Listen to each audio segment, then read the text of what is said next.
خداوند کے زندہ اور پاک کلام میں سے گنتی کی کتاب اس کا 27واں باب۔ تب یوسف کے بیٹے منسی کی اولاد کے گھرانوں میں سے صلاح بن افر بن جلاد بن مکیر بن منسی کی بیٹیاں، جن کے نام مہلا اور نوآ اور اجلا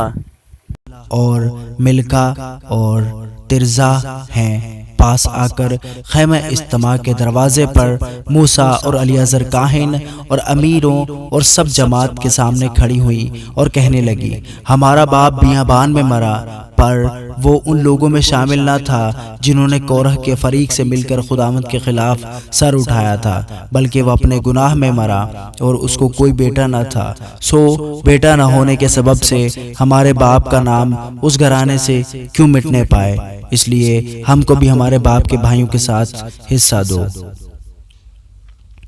موسیٰ ان کے معاملہ کو خداوند کے حضور لے گیا۔ خداوند نے موسیٰ سے کہا، صلاح کی بیٹیاں ٹھیک کہتی ہیں، تو ان کو ان کے باپ کے بھائیوں کے ساتھ ضرور ہی میراث کا حصہ دینا، یعنی ان کو ان کے باپ کی میراث ملے۔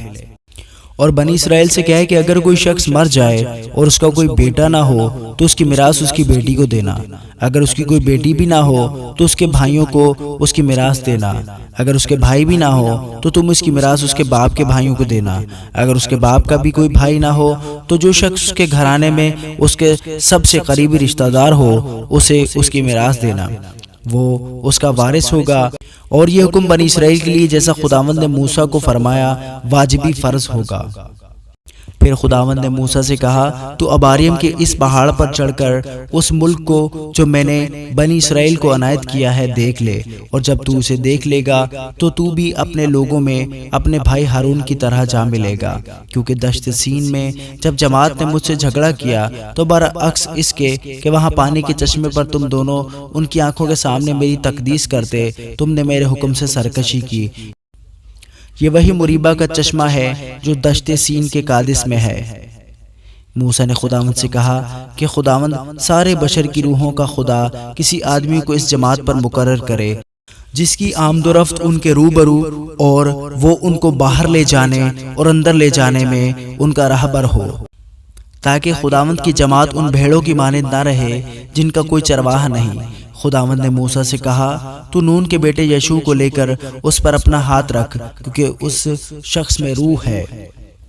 اور اسے الیعزر کاہن اور ساری جماعت کے آگے کھڑا کر کے ان کی آنکھوں کے سامنے اسے وصیت کر اور اپنے روب داب سے اسے بہراور کر دے، تاکہ بنی اسرائیل کی ساری جماعت اس کی فرمانبرداری کرے۔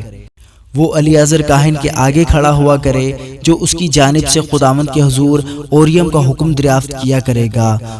اسی کے کہنے سے وہ اور بنی اسرائیل کی ساری جماعت کے لوگ نکلا کرے اور اسی کے کہنے سے لوٹا بھی کرے۔ سو موسیٰ نے خداوند کے حکم کے مطابق عمل کیا، اور اس نے یشوع کو لے کر اسے الیعزر کاہن اور ساری جماعت کے سامنے کھڑا کیا، اور اس نے اپنے ہاتھ اس پر رکھے اور جیسا خداوند نے اس کو حکم دیا تھا اسے وصیت کی۔ آمین۔